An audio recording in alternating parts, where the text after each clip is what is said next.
Bonjour et bienvenue sur l'espace dédié au site mécaniqueuniverselle.net, le site qui essaie de démontrer que l'humanité est destinée à atteindre son ultime perfection. Alors pourquoi je parle d'ultime perfection? Parce qu'en fait, selon moi, l'humanité est toujours parfaite à l'instant présent, parce qu'elle ne peut pas être au-delà de ce qu'elle est.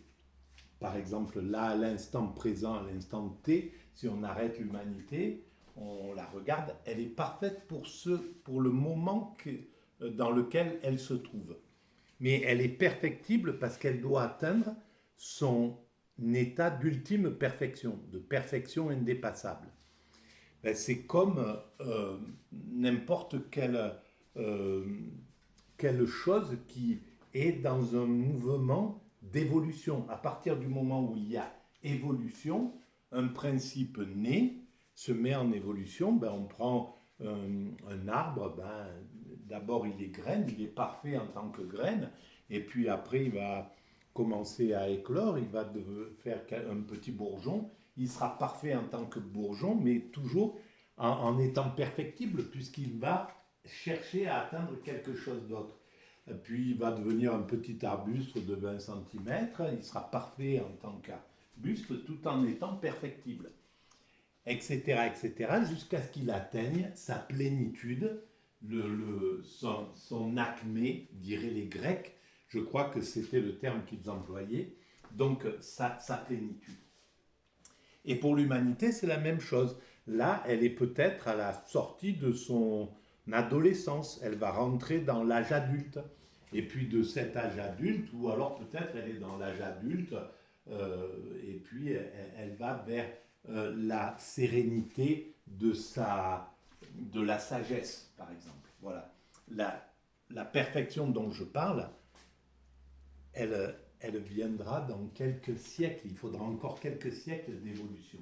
Mais nous sommes au bord de cet état de perfection. Nous avons fait la plus grande partie du chemin sans le savoir. Tout ça, ça s'est construit de façon intuitive. On ne le sait pas, mais pas plus qu'une baleine, pendant toute la période euh, de son adaptation physique pour devenir aussi parfaite, aussi fluide, aussi merveilleuse, ne savait qu'elle travaillait à son perfectionnement. C'est la même chose. Et pour l'humanité, c'est la même chose. Nous étions des primates naturels. Et lorsque nous étions des primates naturels, nous nous sommes séparés à un certain moment. C'était la mission de l'humanité. Pour moi, ce n'est pas un accident. Ce qu'on appelle des accidents, c'est juste parce qu'on n'arrive pas à comprendre exactement la logique de cette chose. Mais en tout cas, l'humanité devait s'extraire des primates naturels à partir des lois de la nature. Elle a fait les lois, elle a mis en œuvre les lois de la culture, et ces lois de la culture, elle s'est mise en route pour les faire évoluer jusqu'à ce que, jusqu'à nous, jusqu'à maintenant. Voilà. Nous sommes le résultat de centaines de milliers d'années d'évolution de l'humanité. Voilà.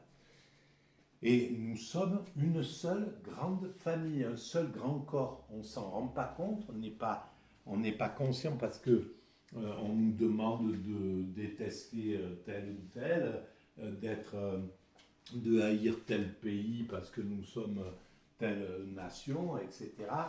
Tout ça, c'est des ruses de la raison.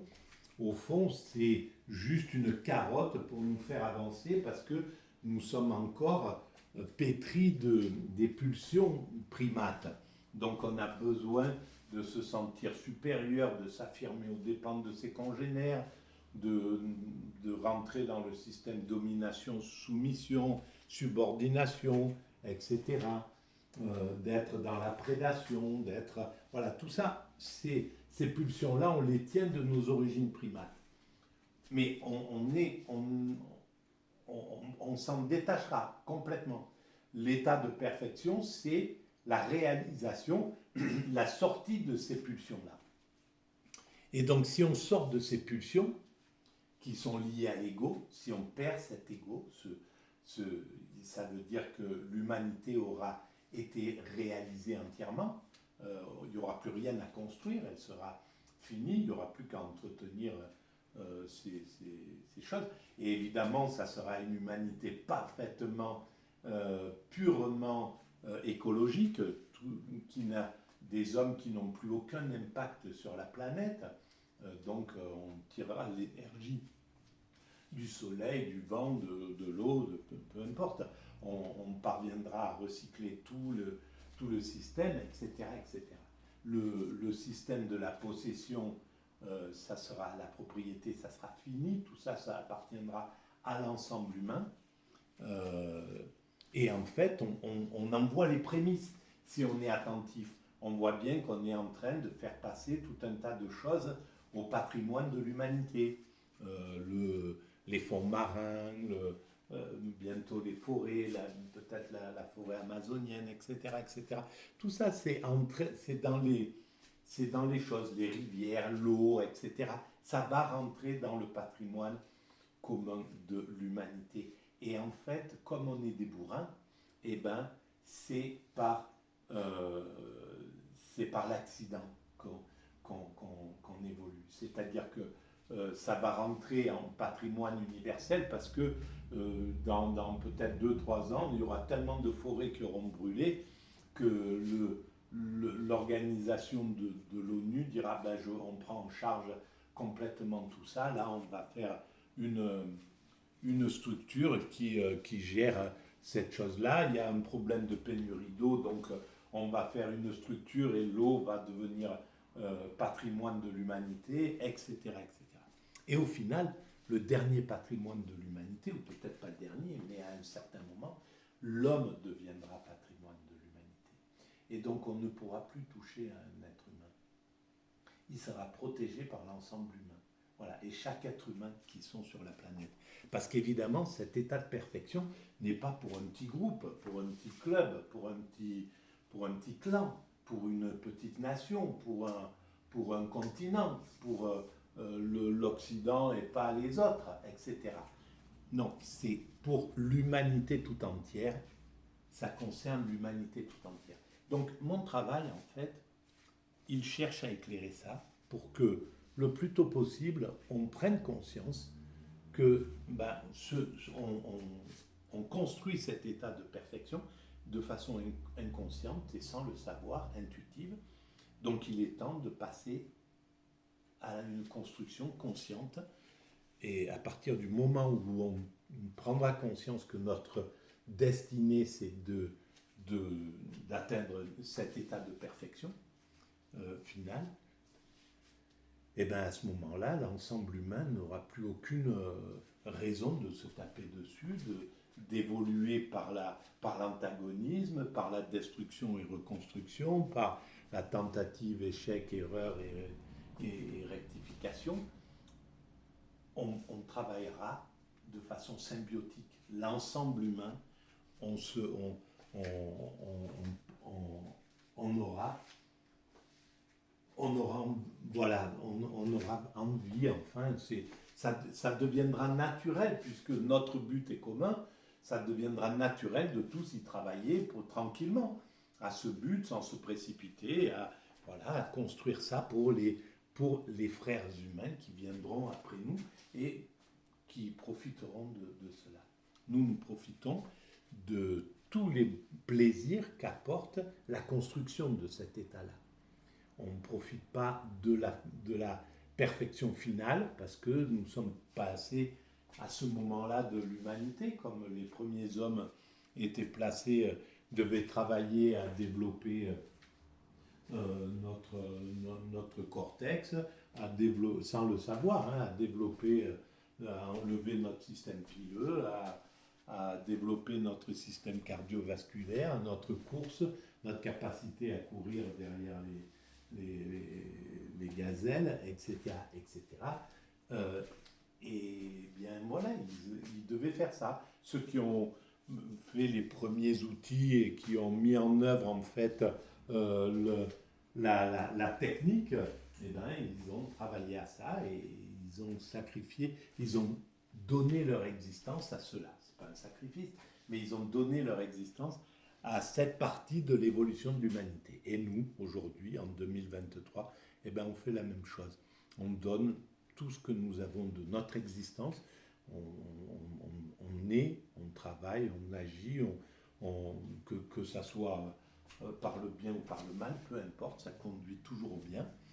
Et on travaille à l'humanité, puis on meurt, on laisse tout ici, on n'emporte rien, même si on gave notre linceul ou notre comment ça s'appelle cette caisse là où on met. Bon bref, même si on le gave de magnifiques trésors, et ben ça reste ici. Voilà. Et les trésors de Toutankhamon qui ont été pillés tout au long de tous ces pharaons, eh ben voilà, ça montre bien que c'est resté à l'humanité. Leurs trésors, ben, ils sont dans les musées, pour la plupart européens pour l'instant, et ils finiront bientôt dans les musées des pays que nous avons pillés, tout simplement. Voilà. Alors, pour évoluer, pour préciser un peu cette théorie, je m'appuie, mais c'est un peu de façon ludique, sur des ouvrages. Là, actuellement, par exemple, j'avais trouvé cet ouvrage de Victor Delbos, La philosophie française. Et j'étais en train de lire la partie qu'il consacre à Saint-Simon.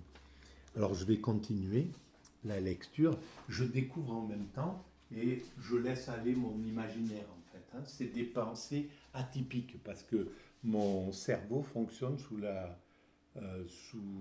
l'égide ou sous l'organisation de l'autisme Asperger. Donc voilà, je n'ai pas d'aptitude à faire des présentations bien structurées, à préparer, etc. Donc je laisse aller mon caractère tel qu'il est, c'est-à-dire, et c'est là où il est le plus rentable, c'est-à-dire que je découvre en même temps et j'imagine. Alors voilà. Donc, alors. Donc, c'est sur à un certain moment, Saint-Simon s'intéresse à l'industrie. Alors d'abord, il s'intéresse à la science, et je pense qu'il avait un caractère exactement, un caractère comme ça, un caractère intuitif, un caractère Asperger, très certainement, complètement. Donc il ne peut pas, ça n'est pas une vision myope, mais c'est une vision hypermétrope. Donc qui permet de voir l'ensemble de la création, des choses, d'avoir une vision générale des choses. Une vision synthétique et non pas analytique. Voilà, il faut de tous pour faire le monde, il faut des visions myopes qui vont faire que quelqu'un va étudier quelque chose d'extrêmement précis, pointu, et il va décortiquer la chose, voilà, il va se spécialiser, ça va devenir un spécialiste, et lui, c'est plutôt un touche-à-tout, quoi. Mais de génie, évidemment. Alors, sur la nature du régime qu'il veut instaurer, Saint-Simon n'est point très précis, ni toujours d'accord avec lui-même. Voilà, et je pense que Victor Delbos a bien compris, sauf qu'il le critique, cette qualité, parce qu'à l'époque, c'était un défaut, évidemment. Et même il n'y a pas longtemps, hein, c'est pour ça que les autistes, on n'en comprenait pas la qualité, on ne comprenait pas l'intérêt de leur présence dans cette humanité. Donc, ça a été de la souffrance pour essayer de correspondre à la vision neurotypique. Et c'était un peu difficile. après avoir pris les industriels pour une sorte d'aristocratie des travailleurs, il finit par appeler tout travailleur du nom d'industriel. Voilà, en fait, il est pour l'égalité.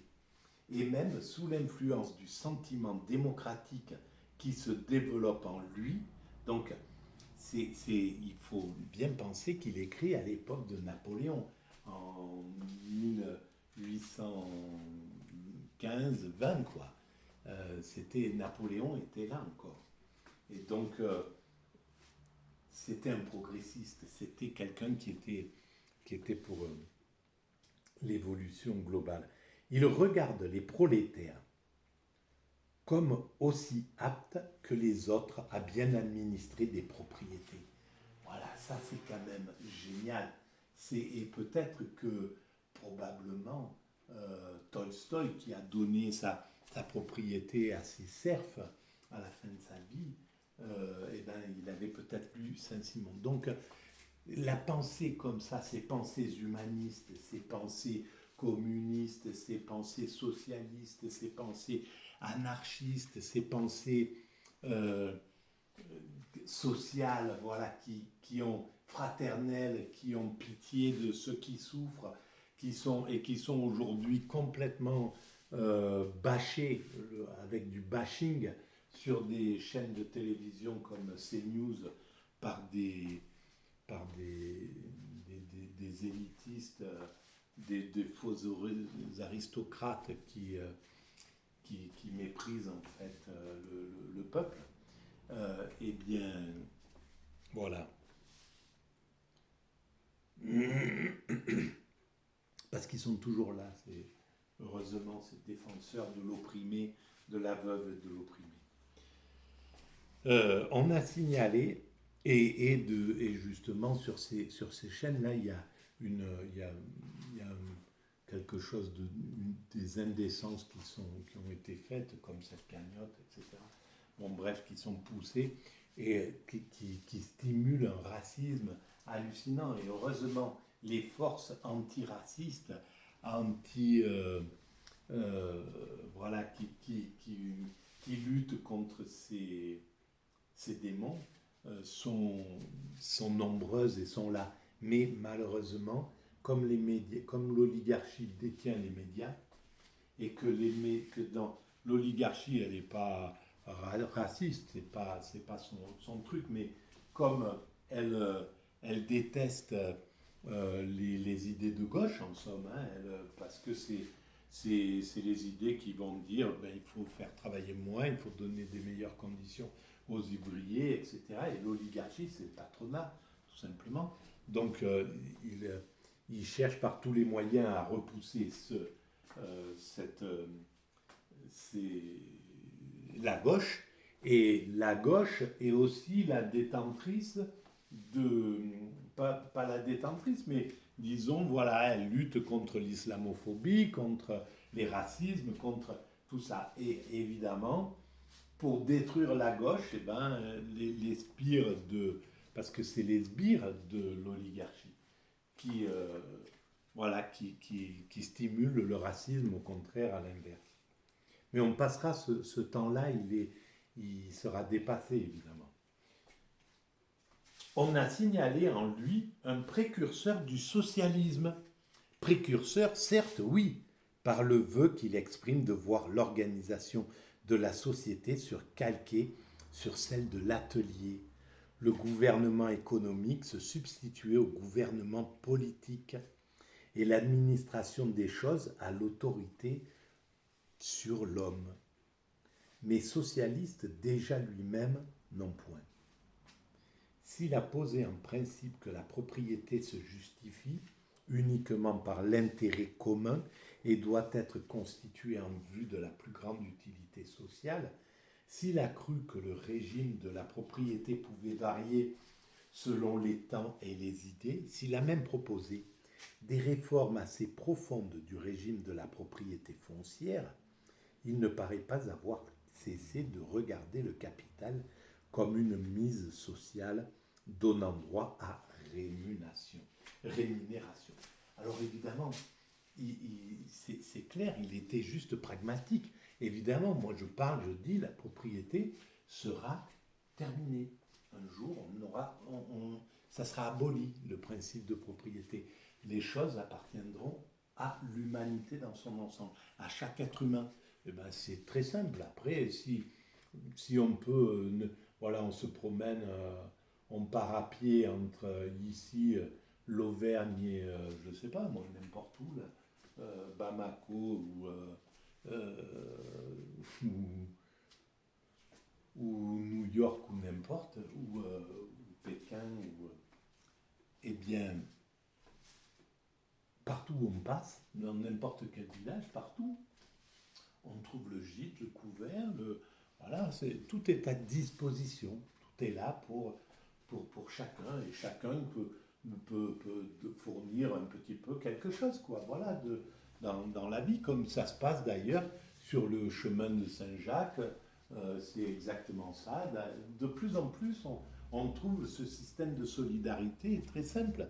Alors pour l'instant, il y a des rémunérations, pour l'instant, ça appartient à des gens, mais c'est très facile de passer à autre chose. Mais quand c'est l'heure, quand c'est pas l'heure, c'est pas l'heure. Avant l'heure, c'est pas l'heure. Donc, il avait raison, mais par contre, il ne se prive pas de réfléchir à la question de la propriété privée. Voilà. Et donc ça, c'est important. C'est la première fois que ce moment de révolte ce moment de réflexion commence à poindre. Plus tard, il arrivera avec la propriété, c'est du vol, avec l'analyse de Proudhon. Et oui, c'était une provocation, mais c'était aussi pour jeter un pavé sur la mare et dire, voilà, on peut dépasser cette dimension-là. Voilà. Alors, d'une façon plus générale, il est opposé à la conception libérale de la société et du gouvernement, conception qui n'a à ses yeux qu'un caractère critique, qui méconnaît en théorie autant qu'elle est incapable d'organiser en pratique l'action de la collectivité sur les individus. Dans cette opposition à l'individualisme et au libéralisme, Saint-Simon se rencontre avec les traditionalistes. Il les loue en particulier de Bonald d'avoir eu le sentiment de l'unité systématique et de s'être laissé inspirer par ce sentiment dans leur plan de reconstitution sociale. Il leur reproche par contre d'avoir voulu ramener le monde à la féodalité et d'avoir fermé les yeux aux conditions nouvelles que l'avènement de l'industrie fait au pouvoir. Il leur reproche aussi d'avoir assujetti leur conception sociale à des vues religieuses. Voilà, je vais arrêter là pour cette vidéo parce qu'elle fait déjà plus de 20 minutes. Je vous remercie de votre écoute et je vous propose, si vous trouvez qu'elles ont un petit intérêt pour la collectivité, de mettre des pouces, de vous abonner, ça augmente la visibilité, d'écrire des petits commentaires si vous avez des choses à me reprocher ou à me dire.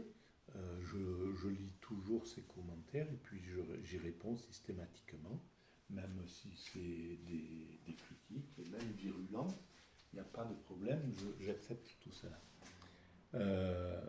Eh bien, je vous remercie et puis d'en parler autour de vous, de cette philosophie atypique. Merci, à très bientôt.